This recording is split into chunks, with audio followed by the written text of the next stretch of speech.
Então a Maria, que era a esposa do Paulo, ficou viúva. E mesmo quando estava com o Paulo, eles trocaram correspondências de cunho profundamente espiritual com o Lavater. E é muito interessante porque ele fala em 6 cartas. Das 6 cartas, eu particularmente que só consegui entender 4 das 6. Talvez eu não tenha localizado as 6, porque não tem assim primeira, segunda, terceira, quarta, quinta, sexta. Eu me lembro que eu consegui ver pelo menos 4, 3 ou 4 que dá claramente para saber que são as cartas que eles trocaram. E ele fala de mediunidade, fala de coisas do plano espiritual, fala de mediunidade da Maria, quer dizer, é um assunto bastante interessante. Eu vou procurar também aqui trabalhar de um jeito para que vocês possam ler aí essas 15 páginas, que são muito reveladoras, porque a gente pensa que a doutrina espírita estava centralizada na Europa, na França, mas ela estava disseminada em toda a Europa, não só na França, não é? E inclusive na Rússia. Eu tive curiosidade para saber qual que era a distância da Rússia para a França, e a distância da Rússia, o centro da Rússia para a França são, sei lá, 10 mil quilômetros. E aí eu pensei assim, e da França para a Ucrânia, né? Da França para a Ucrânia são 2 mil quilômetros. É interessante, não é? Como a Rússia é grande, não é? E em 24 horas de carro você chega na Ucrânia, indo da França para a Ucrânia. Mas para chegar na Rússia são mais, sei lá, 8 mil quilômetros, é muita distância. Bom, então, voltando aqui ao nosso assunto, o senhor Lavater conversou através dessas cartas, e essas cartas eram muito interessantes, porque elas diziam respeito a esses estudos da alma e da alma após a morte, não é? E ele se retrata a ela de uma forma muito assim, muito reservada, de uma forma muito educada, claro, óbvio, né? Ela era uma imperatriz, apesar de ser uma pessoa, me parece que uma pessoa acessível, não é? Mas a gente não sabe, mas dá essa sensação aqui com as cartas, não é? E ele então começa a conversar com ela através dessas cartas, não é? Bom, Kardec achou muito interessante e publicou aqui na Revista Espírita. Vamos em frente. Nessas cartas, na primeira carta, vamos começar com a primeira carta, não é? A primeira carta ele expõe algumas ideias gerais que a gente entende aqui que são ideias associadas à doutrina. Então ele fala que nós estamos ligados à matéria, que na verdade não existe muita diferença entre determinados tipos de observações. Então vamos entender que tipos de observação. Ele coloca aqui um exemplo que é muito interessante, muito legal. Ele fala que nós temos o telescópio, o microscópio e temos os óculos, e cada um enxerga num determinado nível. Isso é interessante, não é? Então aqui na matéria também a gente enxerga talvez com os óculos, ou seja, com a parte mais grosseira a gente consegue enxergar a matéria, olhar dentro do corpo físico e tudo. Mas nós temos e teremos, e certamente um dia vamos observar isso, equipamentos, e hoje são utilizados os médiuns, que conseguem enxergar além do corpo físico, né?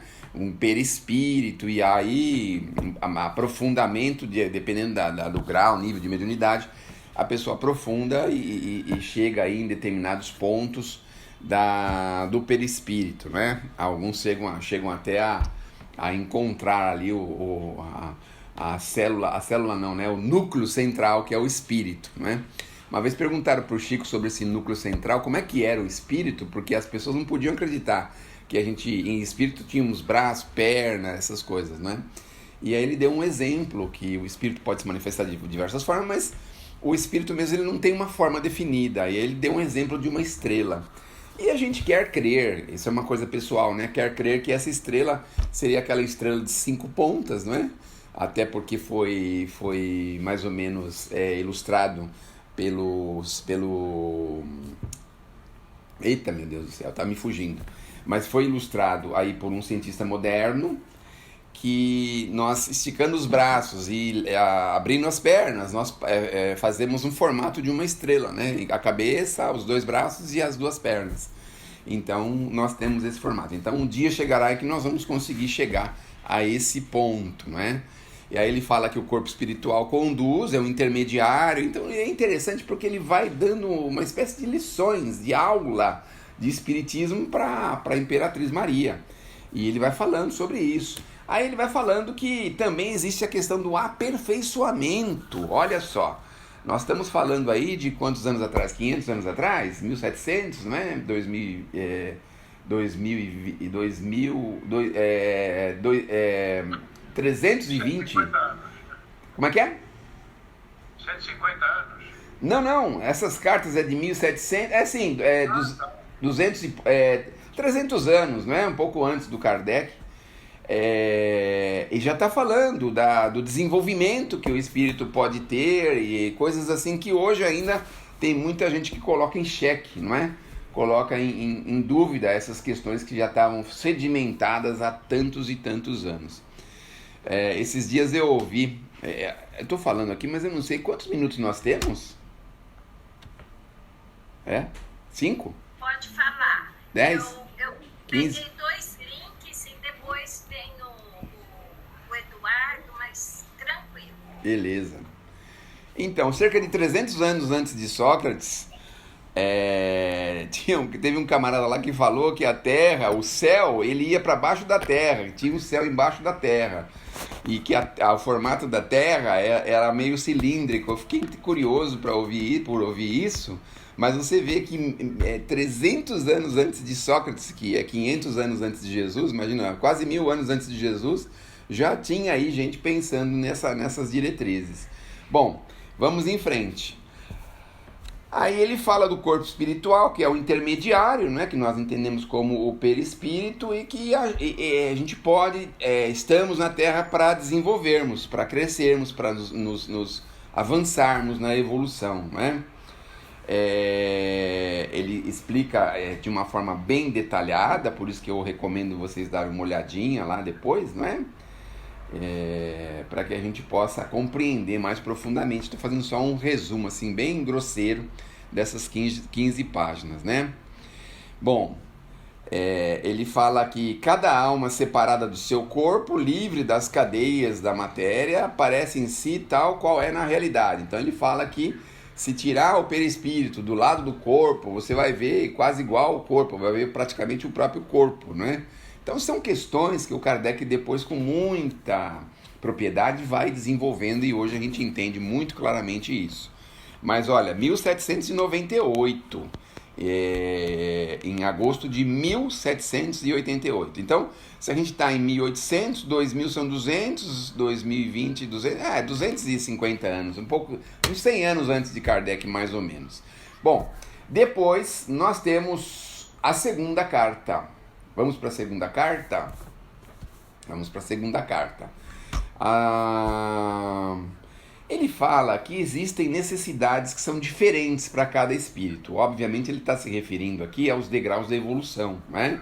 Porque tem espírito que já está num degrau tal que muitas coisas que um espírito que está num degrau abaixo precisa, mas que ele com em degraus maiores não precisa mais. A gente já sabe da evolução. Kardec explicou para a gente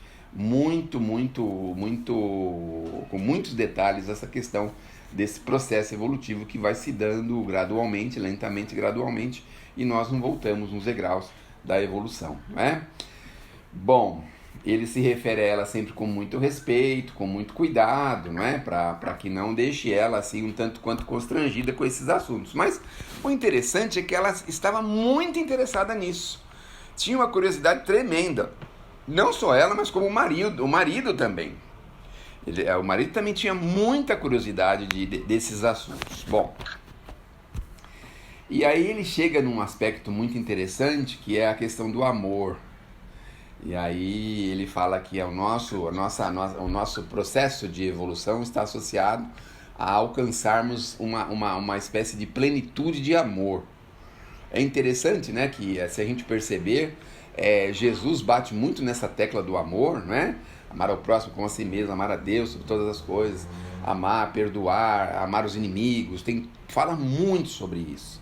Então, certamente ele está aqui influenciado também pelos ensinos de Jesus, mas ele fala que o espírito, no processo de evolução, são palavras minhas, né? Ele vai chegando a essa plenitude de amor. Ele faz um paralelo interessante aqui com essa questão do amor, não é? Que todo homem, vou ler aqui, que todo homem conhece a vida e os homens, aqueles muitas vezes foi obrigado a encontrar-se na companhia de pessoas que não têm um amor, né, por assim dizer.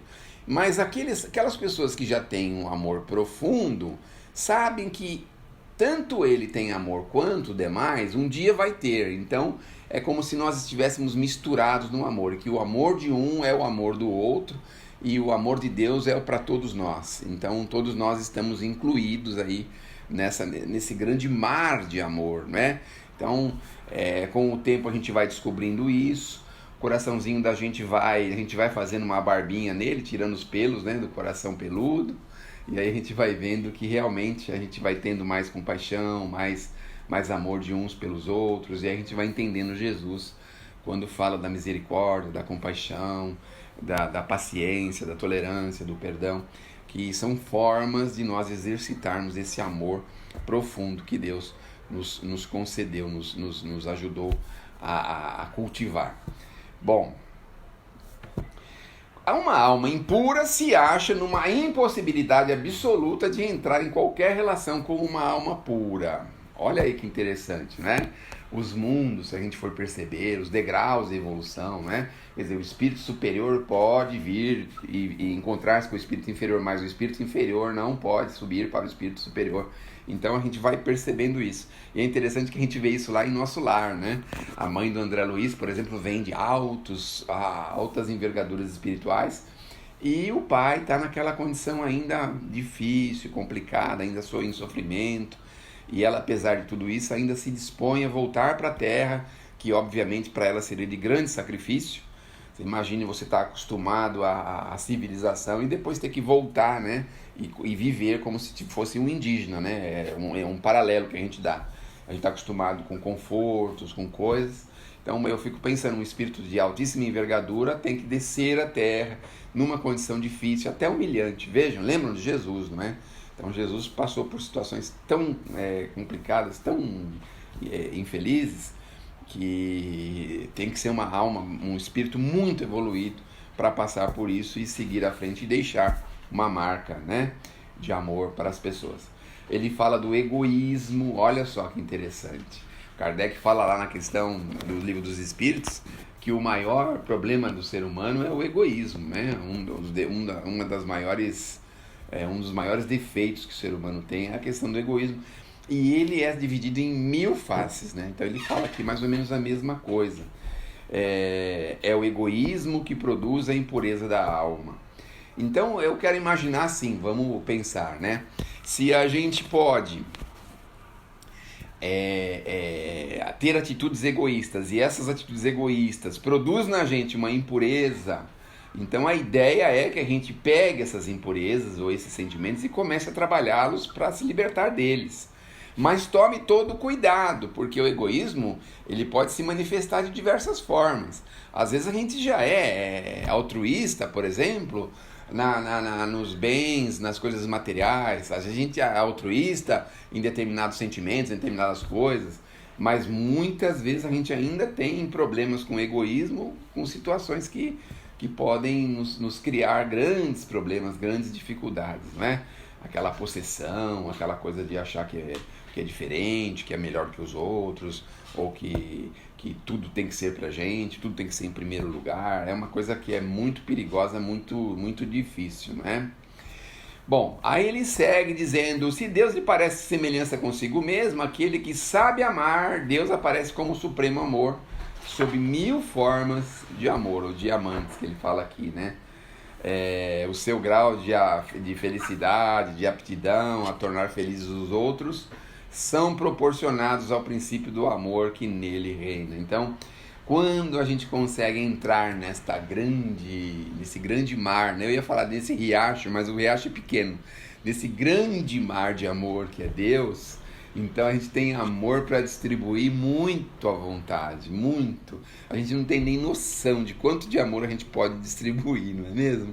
Então, às vezes a gente fica assim, restringindo, né? Segurando um pouquinho e fala assim, acho que eu não vou dar muito amor, que não vai faltar para mim depois. Mas é como se fosse um mar, né? Quilômetros e quilômetros, 2/3 da Terra, profundidade que a gente não consegue nem calcular qual seria o lugar mais profundo do mar, quanto que nós temos de água no mar. E mesmo assim a gente às vezes sonega esse amor, não é? Às pessoas, aos familiares, às pessoas carentes, às pessoas em dificuldade. Então a ideia é que a gente aprenda a distribuir esse amor, mergulhar no mar do amor divino. Essa é a ideia que eu penso que ele dá aqui para a nobre imperatriz. Mas então é assim, não é? A gente tem muitas vezes essas dificuldades. Bom, ele fala que quando o espírito está liberto do corpo, uma liberdade quase sem limites, né? É uma coisa assim que ele não consegue definir. Eu fico pensando, né, se esse Lavati também, ele tinha com certeza mediunidade, porque ele classifica as coisas de uma forma tão positiva, tão lógica, né? Que a gente fica vendo, puxa vida, é lógico que ele tinha acessos que a maioria das pessoas não tinham através da mediunidade. Então ele fala justamente isso. Quando a gente está fora do corpo, é uma coisa assim que não dá para calcular, né? As coisas que a gente pode sentir nessa liberdade. Pode sentir, claro que nem todos sentem, porque nem todos podem fluir de toda a nossa liberdade, de toda a liberdade que nós podemos ter. Bom, é incomparável. Aí ele fala de 2 tipos de liberdade. A liberdade moral do espírito, cercada dessa luz, né, que efetua a sua ascensão como uma ciência infinita, como força. E tem também a liberdade material. A liberdade material, ela não chega a ser bem uma liberdade, né? Muitas vezes a gente está circunscrito a determinados problemas do mundo, a determinadas convenções do mundo, e nós não temos liberdade. Para abrir um parênteses sobre liberdade, eu ouvi uma coisa muito bacana esses dias, que na verdade a liberdade é a gente fazer aquilo que nós não podemos fazer. Então essa é uma espécie de liberdade que é fazer aquilo que nós não podemos fazer, ou seja, que nos escraviza. Então, às vezes, a gente tem um pensamento, mas a gente sabe que não pode fazer, então nós somos escravos desse pensamento. Então, é quando a gente pode seguir à frente com toda a certeza daquilo que nós estamos fazendo, que obviamente tem que ser uma coisa boa, óbvio, né? Porque ninguém pode ter liberdade para fazer as coisas ruins, as coisas erradas. Bom, e aí vamos para... Essa aqui é a segunda, vamos para a terceira, né? Terceira carta. Ele continua, né? O João Gaspar Lavater, será que é isso? Essa daqui foi do dia 18 de agosto, aquela foi do dia 1º, então frequência assim de cada 15 dias, tudo. Seria tão bom se a gente voltasse esse hábito da escrita, não é? Porque eu gosto muito de receber e de enviar cartas. Pena que os meus correspondentes só recebem as minhas cartas.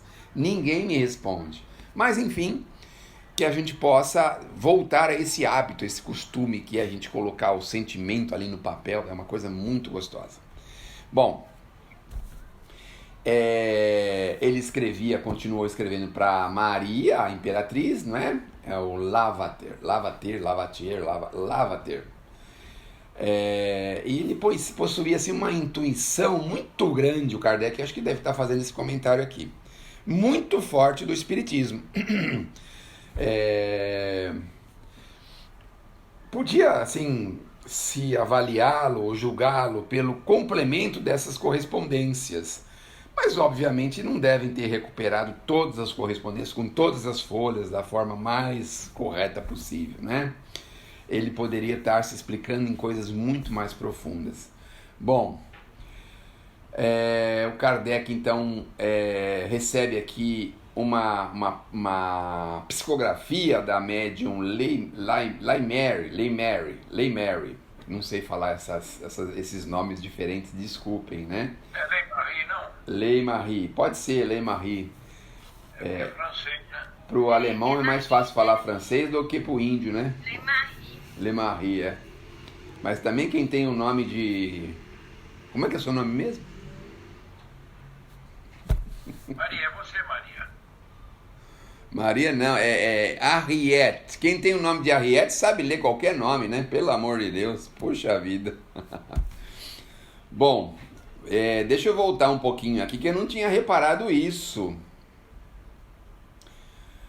A Le Marie, Le Marie. Lei Marie. Le Marie. É na França. Deixa eu falar do jeito que eu quiser. Então, eu acho que, na verdade, essa assinatura tá para baixo. O poder é uma coisa pesada. Aí tá fazendo uma espécie de paralelo com o problema que a Maria vivia, né? A Maria da Rússia. Porque ela fala assim, ó, o poder é uma coisa pesada. E os aborrecimentos que deixa impressionam muito, muito o espírito. De sabores são direto. Esses dias eu resolvi assistir um seriado que fala sobre a rainha da Inglaterra e a gente não tem noção que essas pessoas têm que renunciar, têm que se diminuir, têm que se apagar pelo bem da nação, pelo bem das pessoas. A gente às vezes faz as censuras, né? Que tem vidas fáceis, tem isso, tem aquilo outro, mas a gente não sabe o peso moral que essas pessoas vivem nessas condições. Bom, o médium é o senhor Lemaire, que foi aquele que deu confusão depois com a Gabriela Boudet, depois da morte de Kardec, que alterou a Gênese, etc. É esse médium aí. Ah, puxa vida, hein? Bom, vamos seguir em frente. Lembra o processo dos espíritas, que ele ficou preso, etc? Muito bem. Aqui continua, né, o texto, porque agora eu tô meio confuso, confesso a vocês. Como foi nominado esse médium aqui, eu tenho a sensação de que nós não estamos mais falando das cartas do Levater. Nós estamos falando agora dessas... Como é que é? O que eu entendi é o seguinte: a carta vem até a página 80, né, que é de 18 do 8 de 1898. Isso. E aí, então, Termina com o Jean Gaspar. aí tem uma comunicação Do médium. Esse médium tem um comentário aí, né? E depois tem a comunicação que esse médium transmite, né? Mas, Duas comunicações, né? Então, ele faz uma referência ao Levater aqui. Ele fala no finalzinho que esse grande coração, esse grande espírito, esse irmão predestinado, nos iniciava em sua sublime doutrina. Suas cartas que hoje possuis eram por nós esperadas com ansiedade febril. Tudo que eles encerram era uma miragem dos nossos ideais pessoais. Líamos essas cartas queridas com uma alegria infantil, felizes por depor a nossa coroa à sua gravidade, à sua etiqueta para discutir os direitos da alma, sua emancipação e seu curso divino. Então aqui, e aí termina assim, ó, vamos terminar, ó. Hoje conhecemos o melhor por vós, a doutrina cuja base largastes. Viremos vos pedir alguns instantes e vos agradecer antecipadamente, se vos dignardes escutar Maria da Rússia, aquele que teve o privilégio de a ter por companheira. Então aqui parece que ele faz um convite, né? Ah não, aqui é assinado pelo Paulo I, não é? É isso? a página